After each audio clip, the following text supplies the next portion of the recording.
pastor Valdomiro, presidente da convenção nesse estado da Bahia, e na pessoa dele, todos os ilustres servos de Deus deste estado que nos recepciona. Também saudar nosso companheiro que nos trouxe essa belíssima preleção, pastor Eduardo, que preside o Conselho de Missões aqui do Nordeste. Prazer em revê-lo, graças a Deus, não é? Nossos queridos pastores, pastor Saulo Gregório, ele que preside a Sename, não é?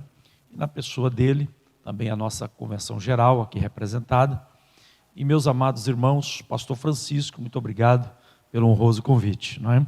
Já seria o ano passado, houve toda essa situação, e agora Deus nos permitiu estar com os irmãos no 16º Fórum de Missões no Nordeste. A todos os secretários, alguns que nós estamos revendo, né? Que bênção, e outros nós estamos conhecendo. É um privilégio imenso estar aqui com vocês. Meus amados, nesse tempo tão rico, né, e importante, eu gostaria de estar baseando a minha fala nessa questão dos modelos, e principalmente num dos modelos clássicos, né, que já não é novo, porém é uma realidade no campo missionário. Isso vale tanto no Nordeste, como em qualquer área do Brasil e de qualquer dos PNAs aqui citados, povos não alcançados, que se trata do modelo da adoção supervisionada do obreiro nacional. Nós vamos entrar por essa tônica, trazendo pelo menos 4 argumentos, né, ou 4 princípios para este modelo.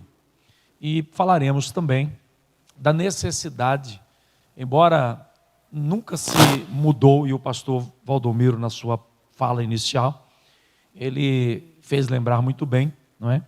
Que a chamada, a chama, o ardor, enfim, a revelação sobrenatural de Deus é o móvel primeiro da ação missionária.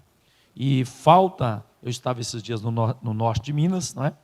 E um pastor de uma grande igreja reclamando, dizendo que está faltando na atual geração, não é? Aquele fogo no coração, aquela pessoa que chega e diz: olha, Deus me chamou, pastor, eu estou pronto, independente das circunstâncias. Isso está ficando raro. E essa realidade diante de um mundo com mais de 7,5 bilhões, né, de pessoas, me fazem, nesse fórum, trazer aqui alguma fala de 21 anos de trabalho com a adoção e a supervisão dos nacionais. Eu quero já antecipar aos irmãos que não se trata de algo simplório, como pode parecer numa análise superficial.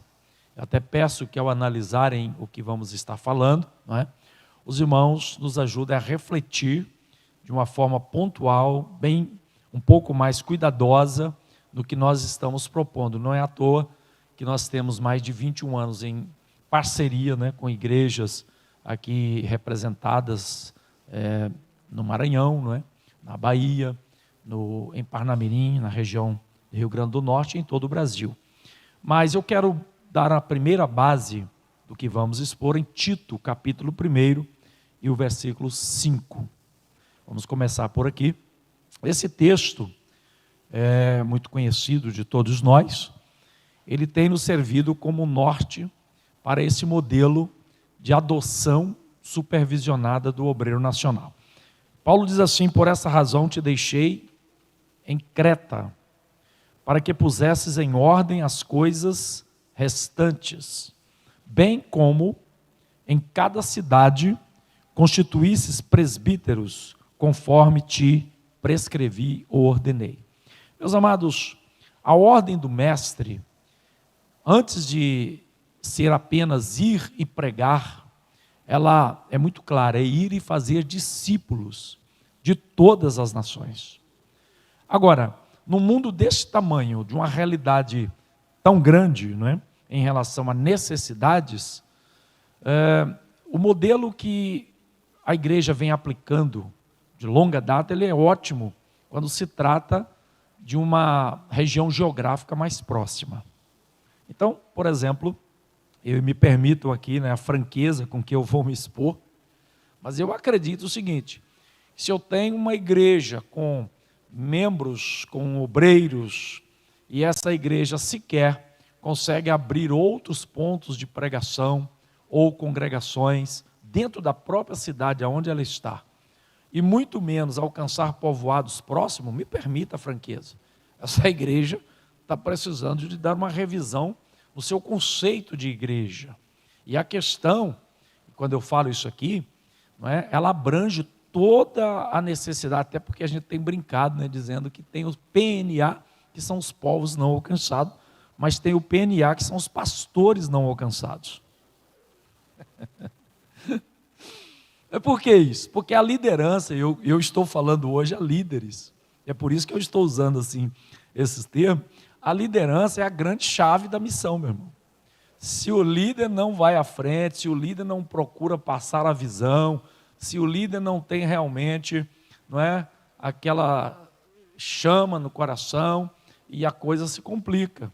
Até porque se não partir do líder, não é, a questão da evangelização, a questão da orientação ao rebanho, ao povo, não é, acaba se promovendo divisões e problemas. Bom, então Paulo aqui ele está falando a Tito.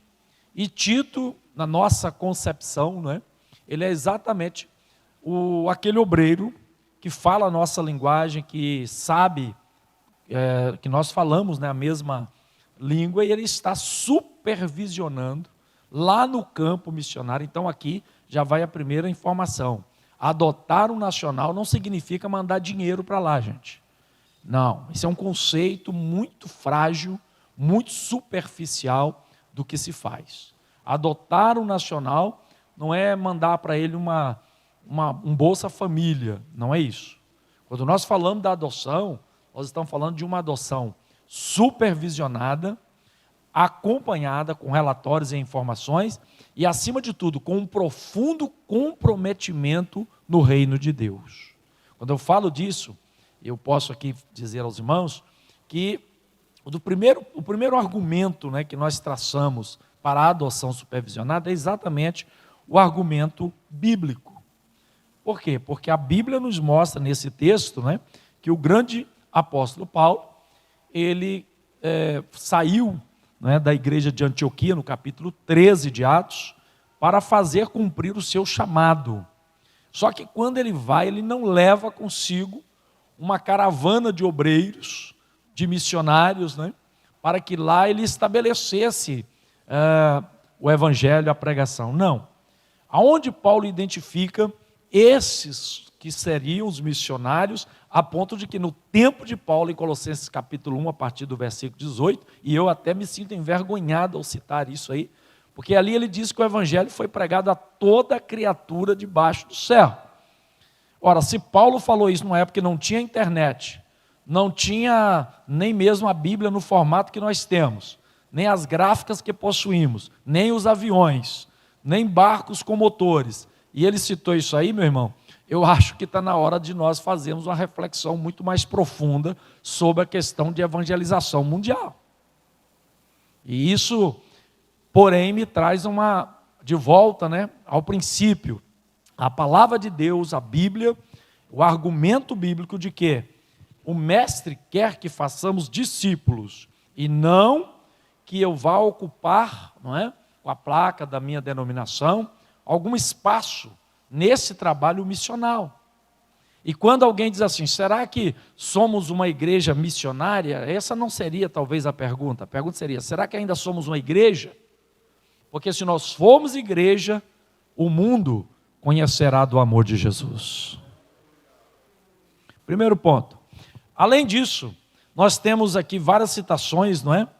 A questão do argumento bíblico, mostrando que fazer discípulos entre todas as nações significa, vamos falar aqui contextualizando para o fórum, o 16º fórum, que eu vejo aqui gigantes na fé, porque fazer um fórum durante essa pandemia é motivo de dar muito glória a Deus, viu, irmãos? É verdade. E louvo a Deus por isso. Mas, no Nordeste, como em todo o Brasil, os ribeirinhos, aqui nós temos cerca, só aqui no Nordeste, de 50 tribos indígenas, né? Aqui no Nordeste. São 9 estados com cerca de 1.793 municípios no Nordeste. E informações me servem para dizer que o processo de adoção, tá, e supervisão, ele não funciona somente lá na Índia, só lá não, ele funciona aqui também. A questão é, já que estamos falando de missões, será que nós somos unidos o suficiente para promovermos isso? Será que esse fórum Deus poderia nos levantar para nós cumprirmos, por exemplo, a oração sacerdotal de Jesus, quando ele ora no capítulo 17, 21, que nós sejamos um, como ele e o Pai são um, para que o mundo creia? Será que nós podemos abrir mão do achismo e de nossos próprios conceitos para ouvir dos outros? Eu amo aprender. Eu aprendi aqui agora com o meu ilustre pastor que me antecedeu, não é? Sobre a questão, que já lemos bastante sobre o Mission Day, mas aprendemos que nós conceituamos, e isso é importante, porque quem não sabe conceituar não sabe o que quer, quem não sabe definir, a pessoa não sabe o que quer. Hoje se chama realmente de missionário muita gente que absolutamente não tem nada a ver com o processo. Mas uma coisa é certa, amados, quando a palavra de Deus é seguida, tudo funciona. E os princípios de fazer discípulos, eu estava em Guiné-Bissau em algumas épocas, já visitamos 34 países aí fazendo esse trabalho, e lá o pastor Ezequiel Soares, comentarista da nossa revista, quando depois nós encontramos, ele disse, olha, a chave do sucesso, do segredo da missão mundial é o autóctone, por várias razões, porque ele já está naquele país, ele já se alimenta do jeito daquele povo, ele já conhece a cultura local. Agora a questão é, o que nós do Brasil estamos fazendo e podemos fazer por isso?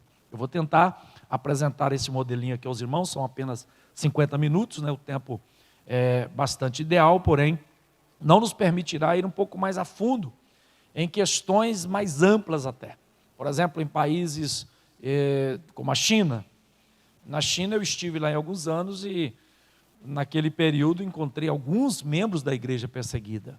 No Egito, antes da Revolução, né, a gente percebe nessas nações como a Índia, falando 1.652 idiomas. Já pensou o que é um país, a cada 100 quilômetros a língua muda? Você saindo daqui de Salvador, indo aí para outra cidade mais próxima, você já tem outro idioma, às vezes até outra cultura. Então a complexidade dos tuaregues que andam só lá nos seus camelos, e alguém vai ter que colocar uma igreja no deserto, mas isso resolve-se com uma chave: o próprio nacional convertido ao Senhor, discipulado e supervisionado. Tito era aquele elo de ligação entre o apóstolo Paulo, que andava fazendo toda uma supervisão, né, de igrejas, e os presbíteros que eram colocados, no caso, de cidade em cidade. Onde é que eles buscaram os presbíteros, meu irmão? Na própria nação onde eles conheceram a Jesus. E como é que você faz esse processo acontecer? Você precisa hoje, sempre precisou, né, de ter um sistema organizado, um sistema que permite você falar tanto com o campo quanto com as bases. É o que a Vem Brasil vem trabalhando. Agora estamos chegando lá dos Estados Unidos com mais essa proposta que tem sido muito bem aceita, porque o que nós vamos falar não invalida nenhum modelo já existente, ao contrário, o que nós aprendemos é ajudar aqueles que já fizeram. Deixa eu te dar uma figura aqui bem simples da questão da evangelização, tanto no Nordeste como em qualquer região do mundo. Você chega numa mata fechada, uma floresta, cheia de cipós, cheia de espinhos, não é? Provavelmente com animais peçonhentos. Ora, se você acha uma trilha já aberta, só se você não tiver um mínimo de inteligência para querer fazer um caminho próprio seu no meio do cipó e você vai procurar entrar por onde? Por aquela trilha que já está aberta. E naturalmente, à medida que mais pessoas vão passando por aquela trilha, ela vai se ampliando até um dia se tornar uma autoestrada. Quem entendeu a figura aqui? Esse é o princípio do apoio aos missionários que estão nos campos trabalhando e outros que Deus vai chamando, e ao invés de eu reinventar ou tentar inventar algo que é simples, gente, fazer missões é de uma simplicidade que chega a beira as raias até, né? Porque é muito simples. A questão é que nós complicamos as coisas quando nós colocamos o eu, quando nós colocamos o achismo, e a palavra mostra claramente que na época de Paulo, com toda a simplicidade, com a falta de recursos, e principalmente, aí eu vou fazer aqui uma colocação, perseguições, sendo que hoje nós temos, né, toda a liberdade, ele conseguiu dizer que o evangelho foi pregado no mundo todo. E por que a gente não consegue? É porque o modelo que seguimos é o nosso e não o da Bíblia. O modelo bíblico é fazer discípulos em todas essas nações. O presbítero que seria instituído em cada uma dessas cidades é o nacional. O Tito, quem sabe todos os irmãos aqui, tem brasileiros, que nós temos aqui o exemplo lá do pastor Elieber, que está em Portugal, enviado pela Assembleia de Deus de Parnamirim aqui representada, né, muito bem pelo nosso ilustre e nobre pastor Elinaldo Renovato, e de lá se estendendo para o norte da África, para Moçambique, se estendendo para Paris, de uma forma bem amiga, de uma forma muito simples e, por que não dizer até, barata. Nós temos, por exemplo, líderes brasileiros traduzindo Bíblias em Bangalore, onde nós trabalhamos com as crianças que são tiradas da prostituição, aquelas menininhas, um projeto terrível por um lado, porque para mim, ver alguém com fome não é tão doloroso quanto ver uma menininha vendida para o tráfico do sexo. E a gente ter lá o próprio nacional, que no caso é o pastor Gavin Cunningham, com a sua esposa, e uma série de brasileiros fazendo um gigantesco trabalho, irmãos. E aqui eu sei que não é diferente, nós temos no interior do Nordeste, muitos servos de Deus, que eu conheço alguns, fazendo um gigantesco trabalho. A questão é, será que nós estamos dispostos a usar as ferramentas? Porque a questão básica do pentecostal é o seguinte, né? A maioria, o pentecostal, Deus falou comigo, eu estou pronto e já estou indo. Ele não pensa em se preparar. Tem gente que acha que Paulo já saiu ali convertido e já partiu logo para ir pregar. Eles não analisam que ele passou pelo menos 10 anos numa reflexão mais profunda do que ele iria fazer. Até que lá no capítulo 11, né? Graças a Deus que ele achou um amigo chamado Barnabé, que ficou sabendo, lá em Damasco tem um homem cheio do Espírito Santo, que está pregando a palavra com autoridade, chama ele, porque ele vai ser útil aqui em Antioquia. Foi útil, mas depois Deus chamou e disse, eu tenho algo mais para você. Você vai pelo mundo todo para pregar a minha palavra. Olha aí. São esses princípios. E agora, meus irmãos, um argumento bastante interessante ainda para finalizar essa parte, que poderíamos entrar aqui em Atos 15, versículo 4. Tá? Poderíamos palmilhar com os irmãos dentro desse conceito, né, que é um conceito, Colossenses 1, 23 e outros mais. Mas eu quero passar para a parte mais prática, que é mais fácil da gente assimilar, que é um argumento da adoção por causa da história. História, quem gosta de história aqui? Eu, pelo menos, acredito em história. A história é uma coisa muito interessante, porque a história faz a gente aprender com o passado e ter base para pensar o futuro, né? A história precisa ser vista. Como é que é a história, por exemplo? Vocês sabiam que em 1906, antes da Assembleia de Deus ser fundada no Brasil, da mesma rua Azusa, onde o Pentecostes ali, né, Deus operando com poder, da mesma rua Azusa saíram os missionários que fundaram a Assembleia de Deus na Índia, 1906. Em 1910 temos a nossa história como denominação. E eu pastoreio, né, presido uma igreja na região de Ribeirão Preto e Pirassununga, e as nossas raízes, irmãos, elas são muito sólidas. As Assembleias de Deus, como históricas, né, como história, têm raízes profundas. Mas aqueles dois obreiros que vieram para cá, não é, começaram aí o trabalho do Senhor, já na década de 1930, 31, 32, verificaram o seguinte, que não tinha mais condição dos suecos estarem à frente dos trabalhos. Resultado, a história mostra que mais cedo ou mais tarde, os nacionais ocuparão o espaço. Está entendendo? Isso é uma questão de tempo.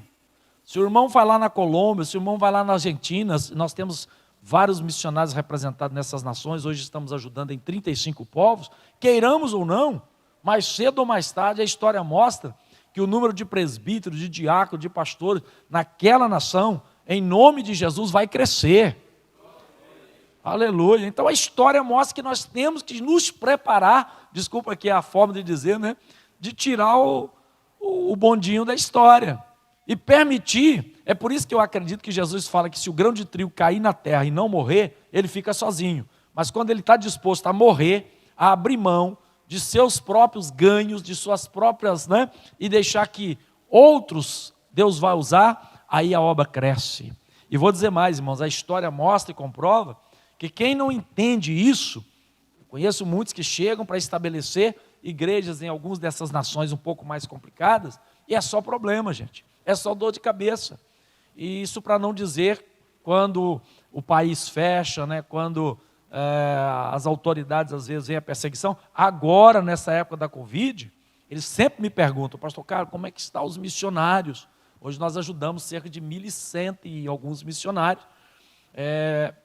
Eu disse, olha, como nós trabalhamos por princípios, adoção de autóctone, tem que ter controle, tem que ter organização, tem que ter supervisão, tem que ter acompanhamento, mas o que nós não podemos ter é desconfiança, irmão, porque Deus confia na gente, sim ou não? Então tem muita gente que ele é desconfiado de tudo, mesmo que você mostre para ele o relatório, mas não é disso que eu estava falando. Eu estava dizendo o seguinte, que quando a história mostra que vai chegar um momento, né, e que o processo natural é que os nacionais ocupem a liderança, a nossa proposta como modelo é que a gente já comece a fazer missão com essa visão. E não deixar para o final. E não esperar o tempo passar para depois falar, bom, agora nós vamos trabalhar aqui para ver se não. O pastor Ezequiel Soares, como eu ia dizendo, lá em Guiné-Bissau, ele disse para mim assim, falou, olha, aliás, ele falou aqui no Brasil, porque eles tinham uma escola de formação lá em Guiné, ele disse, olha, a chave é o nacional. Por mais que a gente mande o brasileiro, e precisa mandar, sim ou não, meus irmãos? Porque o brasileiro, nós como brasileiros, na Ucrânia, quando eu pregava, um pastor ucraniano com lágrimas nos olhos, ele disse assim, pastor Carlos, peça aos brasileiros para virem mais à Ucrânia. Eu disse, mas por quê? Ele falou, porque vocês pregam e vocês pulam. Vocês pregam com liberdade, vocês pregam com vida, e nós somos engessados. Nós precisamos aprender com vocês. Quem pode dar glória a Jesus? Olha o que o Brasil não tem guerra com nenhum país, irmão. O Brasil é benquisto nessas nações. Não existe impeditivo se você chegar num país oriental, se você chegar em Israel, porta aberta. Mas nós, às vezes, tropeçamos na questão do ego. E a história mostra que mais cedo... Vou te perguntar, quantas igrejas suecas tem no Brasil hoje? Hã? 0. Tá. E aos olhos da eternidade, olha o valor que tem, hein? Se amanhã ou depois não tiver nenhuma igreja do Brasil lá fora, mas se tiver milhões de salvos, nós vamos dar glórias ao nome do Senhor Jesus Cristo. Esse é o pensamento. Não obstante, a história também mostra que rapidez, baixo custo, quando você trata com o nacional, é uma realidade. Você tem, por exemplo, nós temos Edilson Renzetti, um grande missionário de Brasília, tradutor de Bíblia para várias línguas, e ele estava com a sua equipe, né, em Bangalore, fazendo, inclusive fizemos vários, chamado Day Care, que é um dia que se sai com médicos, se sai com paramédicos, e a gente foi em algumas aldeias da Índia, meus irmãos, que as pessoas saíam do meio da mata, e para a gente poder fazer alguma coisa lá, nós tivemos que reunir as autoridades. Eu, em princípio, confesso aos irmãos que fiquei assim meio preocupado, porque acenderam assim umas piras de fogo lá e colocaram umas flores. Eu pensei, será que isso aí é alguma mandinga, né? Mas o missionário da região falou, não, pastor, isso aqui é uma cerimônia social. E nós fomos recebidos com toda a honra, os médicos, dentistas, porque se não fôssemos recepcionados pelas autoridades, o pescoço ia rolar, meu irmão. Situação complicada.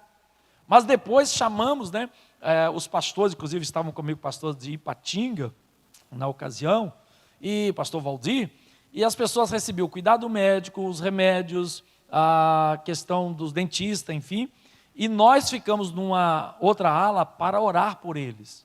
Irmão, nenhum deles foi embora sem receber a oração. E o que eu achei interessante eram as lágrimas sendo derramadas. Mas aquelas pessoas saíam e iam embora, e a gente só as via pelas costas. Nós estamos vendo muitas pessoas pelas costas. O nacional não, ele fica lá. A gente volta, o Tito fica lá e o nacional fica lá, pregando, evangelizando e discipulando aquelas pessoas. Então a obra tem que ter uma sequência. Nós precisamos ter responsabilidade no processo. Olha, vamos falar aqui de um outro argumento bastante interessante, que é o argumento sociocultural. Por que adotar um nacional supervisionado? Então, primeiro argumento bíblico para os que estão anotando, o argumento histórico, depois eu posso disponibilizar isso para os irmãos aí em mídia. Eu até, se fosse mais oportuno, eu passaria aqui o nosso site, porque nele nós temos as convenções que nos apoiam, temos essas amostras aqui, e principalmente o modelo que pode ser copiado por qualquer um dos irmãos. Inclusive, nós já colocamos à disposição de várias igrejas o nosso site, porque ele não é um site, ele é um banco de dados. Aonde, por exemplo, se você tem uma secretaria de missões, e é claro que você tem quem sustenta, os irmãos que apoiam, que dizimam, que ofertam, que vão te ajudando. E por que a gente não faz um relatório para esses irmãos, bem detalhado do que acontece? O nosso site permite isso aí. Aliás, nós não trabalhamos sem os relatórios. E tem dado certo. Não estou falando que não temos luta, nem que temos dificuldade, que não erramos, nós erramos muito, mas procuramos acertar. Dizem que o inteligente aprende com seus erros, ou com o erro dos outros, melhor, né?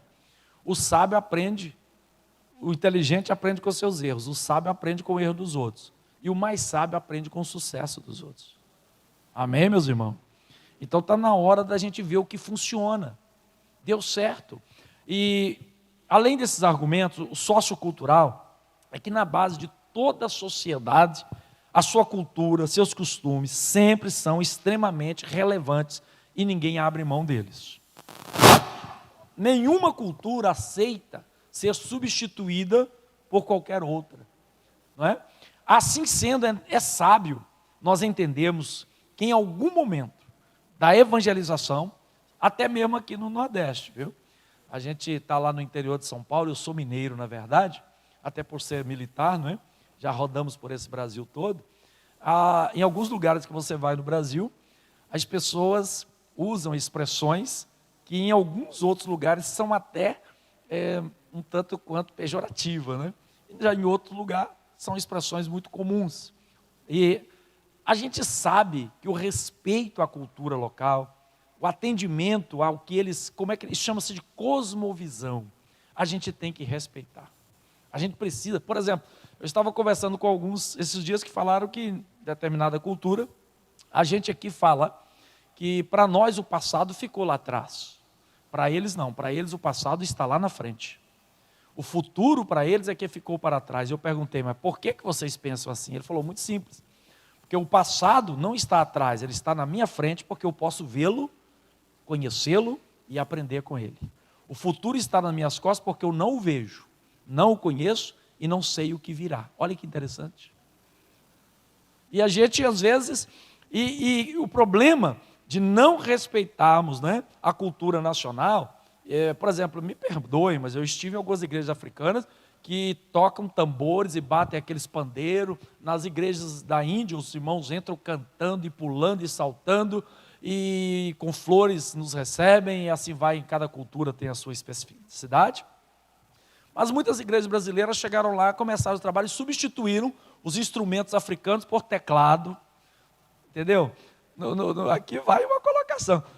E você chega e percebe que aquele povo está tocando o teclado, mas eu acho que dentro deles está assim, ou vontade de pular, rapaz. Ou vai, tem até um urro ali, ó. Mas é verdade. E por quanto tempo? Roma foi um dos maiores impérios do tempo, do passado, mas qual era o segredo de Roma? Roma era o seguinte, o exército chegava, dominava e mandava em tudo, mas a religião e a cultura eles não trocavam. Porque eles sabiam e sabem que isso é o povo. Desrespeitam a cultura de um povo, o costume de uma nação, para você ver o tanto de adversidade que vai enfrentar. Então, o que eu quero dizer com isso? Meus irmãos, o evangelho é supracultural. Ele é acima da cultura. Mas nós precisamos entender que, particularmente, né, eu não me considero capaz de viver e conviver e aprender e até ensinar, principalmente, culturas diferentes da minha. Mas quando eu descubro um nacional, cheio do Espírito Santo, fazendo a obra do Senhor, e às vezes o que ele precisa, na Venezuela agora, nós estamos vendo a situação, até conversei agora há pouco com o pastor Francisco, mas nós temos lá alguns irmãos, a realidade, né, da Venezuela, triste, Cuba, o que eles precisam, pastor Carlos? Eles já estão fazendo a obra, ganhando alma, às vezes, irmão, eles precisam de apoio, e não estou falando só de finanças. Em Israel nós temos um grupo de obreiros, pastor Israel Poctar, eu disse para ele, mas nós não temos ofertas para dar. Ele falou, não, o que nós queremos é amor. Eu vou dizer por quê. Ele falou, nós judeus, naturalmente já nos sentimos afastados das pessoas, nós sentimos que muitos nos tratam com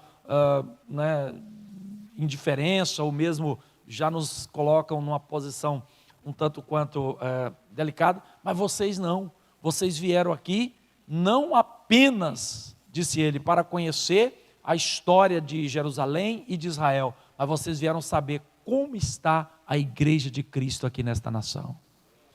É possível, não estou criticando aqui, que a grande maioria de nós já foi a Israel passear, fazer turismo, glória a Deus, mas vocês, os senhores que foram, tiveram a oportunidade de abraçar os crentes lá de Israel, os judeus que pregam em Jerusalém? Não.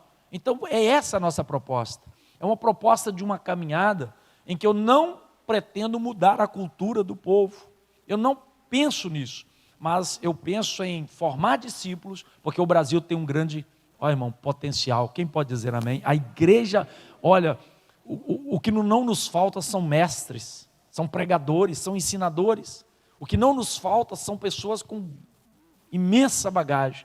Talvez o que esteja faltando, não sei se devo usar essa palavra, mas eu vou usá-la, com a permissão da nobre mesa, talvez o que nos esteja faltando é compreender e respeitar aquilo que está lá do outro lado, e entender que nós não vamos conseguir mudar aquilo, e que o evangelho não é para isso. Daí o nacional é aquela figura, né, que você chega, paz do Senhor, Prabhuk Stutirô, praise the Lord, e ele com um sorriso, daqui a pouco você percebe que com muito pouca ajuda, ele está fazendo muito mais do que nós brasileiros lá fora. Sabe por quê? Porque às vezes nós que levaríamos décadas ou muito tempo para podermos realizar um trabalho de evangelização e de ensino bíblico adequado, ele já fala na linguagem do seu próprio povo. Ele já entende. Eu sou militar e vou dizer para o irmão, o quartel tem uma cultura, acho que a maioria conhece. Se você chegar lá para o seu superior e não prestar continência com a mão direita, provavelmente, tem algum militar aí, vai para a cadeia, viu? Isso é uma cultura, é um ensino, são regulamentos. Então a pessoa não sabe e vai prestar continência com a mão esquerda, como eu vi um amigo meu, logo prestando continência com a mão esquerda. O comandante já mandou ele dar meia volta e marchar em direção ao infinito. Então, observe, cultura simples. Está entendendo? Meu filho empurra o planeta com a Terra aí 50 vezes, pronto. Com a mão, né? Empurra o planeta com a mão. Então, o que eu quero dizer? Pequenos detalhes nessas culturas fazem grande diferença. Quem concorda com isso aí? Aí você vai dizer para mim, não, pastor, mas eu já estudei, eu li vários livros. Me permita dizer, meu irmão, não vai conseguir captar uma cultura milenar em 10 horas de leitura, não. Mas o nacional já vive aquilo lá. Ele já convive. Então, quando ele vai, não vai fazer igual o rapaz lá na Índia, né? Que foi, só para descontrair vocês um pouco, estava sendo interpretado lá, né? Pregando e o fogo descendo e o intérprete cheio de Deus, e chegou no intervalo da mensagem, o intérprete não conhecia a língua do pregador. Aí o pregador falou, mas como é que ele me traduziu não conhecendo a minha língua? Aí ele explicou, falou, não, Deus te deu uma mensagem e me deu outra também, nós pregamos e o fogo caiu e está tudo resolvido.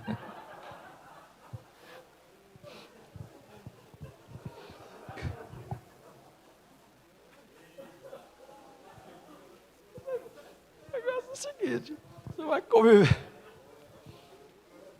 não faz ideia, né, do que passa, né, que a gente passa aí do lado de fora. Agora, e às vezes alguns são bonzinhos e avisa a gente, ó, cuidado, viu, você não usa essa expressão aqui, Muitos aqui já passaram por isso, né? Eu estou falando, está vindo a lembrança aí na mente de muitos, né? Não fale desse jeito, nem esse gesto, porque aqui... Agora ele não, o Nacional não vai correr esse risco, meu irmão. Ele já está ali no processo e vive, né? Já a sua... Isso não quer dizer que a igreja, nós como igreja missionária, não vamos preparar, enviar, trabalhar os nossos obreiros. Só que o ideal, aí vem o modelo, né? Se pudesse colocar o site ali rapidinho para mim, eu vi que estava aqui na tela. O ideal é que você faça isso já pensando no dia que você não vai estar mais lá. E é interessante como é que esse processo também traz ânimo para a igreja. Porque quando você chega lá e começa a ajudar os nacionais, irmãos, a gratidão deles é imensa. E eu vou dizer para os irmãos o que aconteceu comigo no Panamá. E Panamá foi um exemplo de como esse modelo funciona. Deus me mandou, né, ir, e eu cheguei, depois fui com o bispo lá nas florestas, e o irmão David, e com o Alexander. E quando nós chegamos lá, ele estava muito triste, falou, 5 anos atrás nós levantamos a igreja aqui no meio dessa tribo, mas lamentavelmente o governo mandou fechar tudo, e parou. Inclusive ele me levou, me mostrou, falou, olha aqui, ó, nós trabalhamos para que os indígenas tivessem água encanada, para que tivessem uma vida melhor, colocamos base de alvenaria, porém, acabou-se. Vou levar o senhor, ele me disse, ali a um armazém que nós fizemos, né, para atender o povo. Quando nós chegamos lá, para surpresa nossa, né, e glória de Deus, saíram da floresta várias mulheres com bíblias na mão, e foram entrando naquele lugar. E o pastor e o bispo, sem entender nada, perguntou para uma pessoa, o que está acontecendo? Ela disse, olha, isso aí é a igreja. Ele disse, mas como tem igreja se nós fomos expulsos daqui? Ela disse, olha, tem uma missionária aí, a Márcia, é ela que prega para a gente. Irmãos, e quando nós chegamos lá, as irmãs tudo com o joelho dobrado, o fogo descendo, a glória descendo, e aquela missionária de uma forma muito simples, ela disse para o bispo assim, olha, que bom que o senhor veio. Ela disse, eu estou aqui há cerca de 5 anos. E ele disse, mas como, minha irmã? Ela falou, olha, naquela época da perseguição, eu também saí, fui para Costa Rica, me casei, mas lá eu ia orar pelo meu povo, que não conhece a Cristo, que não conhece Deus, e uma voz dizia-me, por que ora? Levanta e vai tu. E ela dizia, mas eu sou mulher, e meu marido não vai. 3 vezes o Senhor, ela disse que a voz disse para ela, por que você clama? Levanta e vai tu.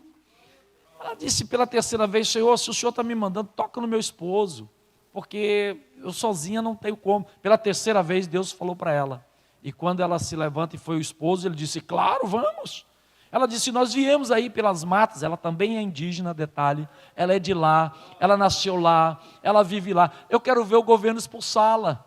Só que quando ela chegou lá, começou a pregar, depois procurou um outro pastor de uma igreja de uma cidade mais próxima, depois de 1 ano, já com vários novos convertidos, vários irmãos, adorando a Deus no meio daquela floresta, e o fogo descendo, a glória chegando, e atendimento. Sabe o que é isso? É multiplicação, gente. É multiplicação. E esse processo, nós colocamos aqui, ó, rapidamente, não está dando para ver muito aí ao longe, mas lá no início do nosso site, tá? Na parte inicial, nós colocamos aí, esse documento que eu estou usando, com esses argumentos, tem acesso, os irmãos podem acessá-lo, tá bom? E trabalhamos aqui, agora, dentro desse material, né? Além dos 3 iniciais, um outro argumento que eu acho que eu não abro mão dele, me permitam, mas eu acho que a minha formação, né? Eu sou muito da prática. Muito da prática. Atos 1, versículo 1, diz assim, fiz o primeiro tratado, né, quando o escritor Lucas, o médico amado, ele coloca para a gente aí algo muito forte, muito profundo. Escrevi o primeiro livro, ou fiz o primeiro tratado, ó Teófilo, relatando todas as coisas que Jesus começou, não só a fazer, mas a ensinar. Então, o argumento prático, o argumento experimental, o argumento laboratorial. O que eu quero dizer com isso? Fazer, ou seja, ir, discipular, evangelizar, é uma prática que quem não a possui, por favor, antes de vir para o fórum de missões, né, vai pelo menos para a escola dominical. Por favor. Não adianta eu vir para um fórum se eu não pratico. É muito fácil chegarmos, né, em algumas regiões, né, e você trazer conceitos até muito profundos, isso é bom, isso não é nada contrário. Mas a prática, meu irmão, é aquela do moço lá que Jesus curou o cego. Alguém fala para ele, ele é pecador, dá glória. Ele fala, pecador, eu não sei, mas uma coisa eu sei, eu era cego e agora eu vejo. Então vamos falar da experiência. O argumento experimental é o seguinte, a adoção do autóctone supervisionada, ela tem trazido muito fruto, principalmente entre os povos não alcançados. Eu poderia aqui citar muitos exemplos. Eu citei o do Panamá, né, como algo que me tocou muito, porque se não fosse autóctone ali, né, um exemplo que houve também no Egito, alguns anos atrás, o pastor Saulo Gregório vivenciou toda aquela situação, em que o missionário teve que sair rápido do país. É isso, pastor Saulo, quando saiu até em jornal nacional. Pastor Aguinaldo. Mas o trabalho não parou, por quê? Porque ele deixou discípulo lá.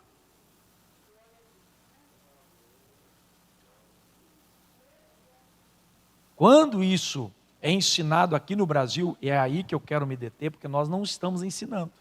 A gente às vezes prepara missionários, e isso é importante em várias áreas. Mas quando você fala para ele, olha, você já pensou na possibilidade de você experimentar, chegar lá no país aonde você vai, respeitar a liderança do país, porque muitas vezes nós não fazemos isso. A gente manda missionário, chega lá, ele passa por cima do presidente da convenção, ele passa por cima do presidente da igreja, e a gente vai fazendo alguns trabalhos sem sequer procurar medir onde nós estamos. Razão pela qual, se você for em vários países da América do Sul, principalmente, há muita resistência, né? Até pelas desconfianças provocadas por missionários brasileiros mal preparados, com absoluta falta de visão de reino, que às vezes chegam nessas igrejas, pregam, atraem o povo para eles, para no mês seguinte mandar relatório para os seus pastores, dizendo, olha, com o mês que eu estou aqui a igreja está cheia, mas é fruto de uma divisão. Ao invés dele ir lá para ajudar o pastor local a ganhar alma, a discipular. Agora eu já vi coisas lindas, na Ucrânia eu vi um pastor presidente de Zaparódia, quando viu o missionário brasileiro sofrendo, padecendo, no meio do frio, com gelo e neve até o joelho, ele olhou e falou assim, reuniu a igreja dele lá, que ele pastoreava, e falou, irmão, eu vejo que o missionário está ali, precisando de apoio. Eu posso liberar fulano do coral, fulano dos músicos, para a partir de hoje vocês serem membros lá da igreja do missionário? Ele liberou membros da igreja dele para ser membro lá da igreja do missionário. Isso é visão de reino. Agora eu te pergunto, nós estamos achando isso em nosso meio, sim ou não? Não. E nós falamos, quando a gente fala, né, que a missão, ela é... Irmãos, o experimento que nós temos visto, são pastores sérios, comprometidos, quando adotam um missionário e procuram, principalmente, a semana passada eu falei com o presidente da convenção lá em Goiânia, e teve outros aqui, não sei, na Bahia também, né? Que um deles falou assim, minha experiência tem sido muito boa, eu adotei missionários em Cuba, pastor Jander Magalhães, eu falei, maravilha, uma experiência muito boa. Ele falou, só pastor, que eu cheguei numa cidade aí, e me falaram que não é verdade não, que vocês não ajudam 350 missionários em Cuba e tal. Eu disse, pastor, primeiro, obrigado por o senhor ter ligado, respeito muito o senhor. Segundo, o senhor pode ir lá, a qualquer momento, com o pastor Jander, e visitar os seus missionários, isso é muito bom. Posso? Pode. Terceiro, quem falou para o senhor tem razão, nós não ajudamos 350 missionários. Ele falou, não, falei, não, são 850. Deixa eu te falar uma coisa, a experiência tem mostrado para a gente que se você for humilde e se abaixar e deixar Cristo ser glorificado, e vou colocar mais um conceito aqui da experiência, se você estiver disposto a deixar até que falem de você, contanto que o evangelho cresça, e se você estiver disposto a não querer que o seu trabalho apareça, mas que seja do reino, aí nós seremos ferramentas de Deus para ajudarmos uns aos outros. Esse Nordeste é cheio do Espírito Santo através de vocês. Os senhores que estão aqui devem sair daqui como mísseis de Deus, para chegar lá na sua estrutura de missão local e dizer: no fórum, eu aprendi que a experiência de sustentar um nacional, supervisionado por um brasileiro, ou mesmo que seja no interior, aqui nós temos no Pará, 10 mil comunidades ribeirinhas, menos de 100 tem presença de evangélicos aqui no Brasil. Sabe o que é isso? E você começa a olhar para mim e dizer: pastor, é uma realidade, mas qual é o processo? Supervisão e adoção do nacional. Porque em qualquer desses momentos, eu coloquei aqui, após 20 anos de atividade, né? E uma nova etapa, até porque essa nova etapa, nós começamos esse ano, depois de 10 anos de um trabalho focado aqui nesse documento, que os irmãos podem ver depois no nosso site, esse modelo de adoção supervisionada que conta com parceiros ou alianças, desde 2000, e ainda tem missionários adotados e líderes em seus quadros após esse tempo. Ora, eu pergunto para os irmãos aqui, em sã consciência, qual o projeto de parceria que vocês viram que já durou 20 anos? É muito pouco, gente. É muito pouco. Verdade, pastor? Olha, 20 anos é um tempo que, para ter parceria, há um desgaste natural. Mas o que eu louvo a Deus é porque tem dado certo naqueles ministérios que têm visão de reino. Que não estou preocupado, por exemplo, toda semana eu recebo ligações na minha sala, irmãos, de missionários de diversas denominações, brasileiros, enviados, mas que estão sozinhos. Se sentem sozinhos. Dia desse foi lá da Indonésia. Por que isso acontece conosco? Porque a nossa estrutura não é organizada. A gente não procura realmente. Uma coisa é mobilizar a igreja para fazer missões. A outra é fornecer a esses mesmos membros as matérias, ou seja, as ferramentas, para que eles compreendam que fazer missões não é assim uma atividade que começa agora e termina daqui a pouco, não. Ela vai pela eternidade. Aleluia. O maior privilégio que temos tido, a prática tem demonstrado baixo custo e os frutos. Qual é o maior privilégio de alguém que faz missões? A Bíblia fala que o Senhor Jesus, em Isaías, capítulo 53, versículo 12, que o fruto, ou seja, o trabalho da sua alma, ele veria e ficaria o quê? Satisfeito. Por que é que Deus, quando fez o mundo, ele foi lá para conferir, gente? Ele foi lá para conferir. E viu Deus que era bom. Então nós temos que avaliar o trabalho que é feito por meio dos frutos. E no nosso caso, eu pergunto aqui abertamente a esse fórum, qual é o fruto que nós pretendemos? Se não for apenas vidas transformadas pelo poder do sangue de Jesus, lavadas e remidas por Ele, preparadas para subir ao céu de glória, nós estamos no lugar errado. Podemos fazer, e até eu compreendo, alguns líderes que não fazem missões, e a visão dele é bem local, compreendo isso aí. Mas quando a gente está num fórum grandioso como esse, é preciso a gente repensar, porque o evangelho nunca foi local. O evangelho, aleluia. Vocês estão entendendo? Todos os povos, todas as raças, todas as línguas. Mas eu vou te dar uma notícia gloriosa: Deus não mandou você ir sozinho, Ele levantou um exército para ir junto com você. Eu aprendi isso na experiência nesses anos de pessoas que, querendo investir apenas na eternidade, nos liga e fala: pastor, nós temos vários missionários fazendo a obra, mas o senhor tem algum missionário que eu possa investir nele, porque eu gostaria de ajudar alguém que está passando grande necessidade? Olha que inteligente. O nosso trabalho como agência não é fazer missões. Nosso trabalho como agência é facilitar a igreja no processo de realizar a tarefa. No momento que nós pensamos como agência, que nós somos o dono da verdade, e muitas das vezes até capturamos, missionários chamados de outros para podermos nos ocupar com ele, nós estamos errados. Quem faz missões é a igreja do Deus vivo, E o pastor da igreja é a chave desse processo. Então, voltando aqui, irmão, quando a gente discipula entre as nações e ajuda, nós estamos tendo uma experiência muito positiva de frutos, tá? Quando eu falo frutos, eu falo agora, e passo também, né, a referir-me à fala do meu antecessor, pastor Eduardo, que nos falou a respeito da quantidade.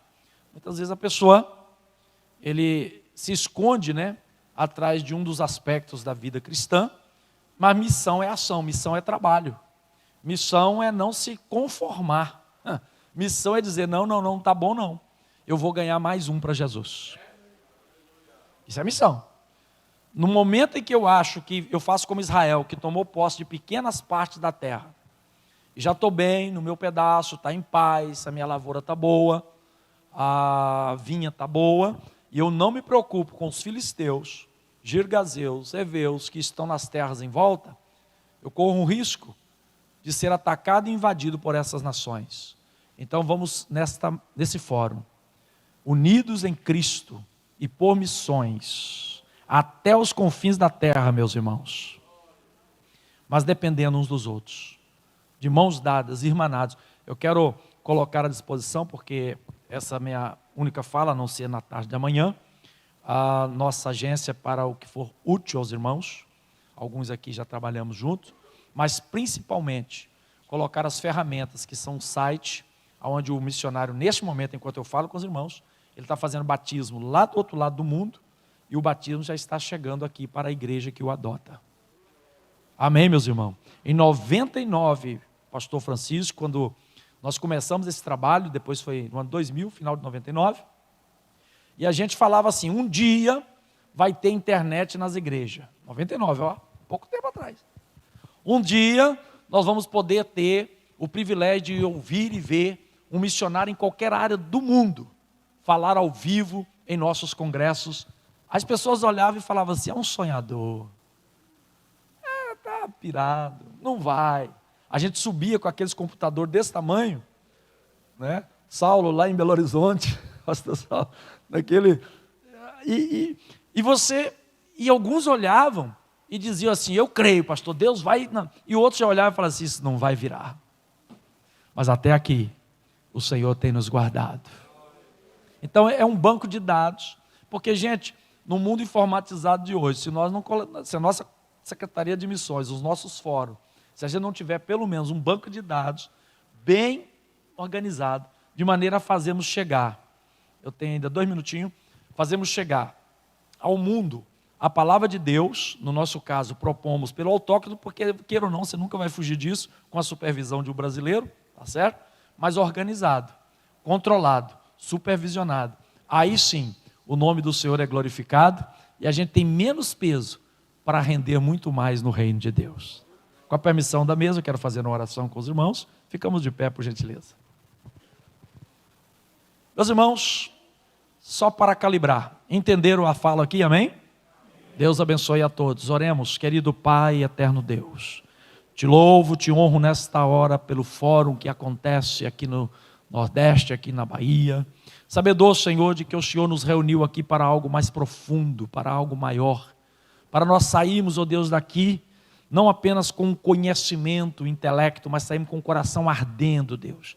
Saindo daqui com a visão, Senhor, proclamada pelo Teu Santo Espírito, que nos levará, Senhor, ao Nordeste, a esses mais de 1.700 municípios nordestinos, mas também, Senhor, as tribos brasileiras, os ribeirinhos e a tantos outros povos, Senhor, quilombolas e outros mais, e aos PNA, Senhor, esses mais de 1.700.000.000 de vidas que necessitam ouvir, alguns deles pela primeira vez a Tua palavra, eles ouvirão, Senhor, eles saberão que há um Deus que os ama, há um Deus que pode salvá-lo. Usa-nos, Senhor, usa-nos, usa-nos. Levante a sua mão assim comigo e diga para Deus, usa-me assim, Senhor, em nome de Jesus, amém. Obrigado.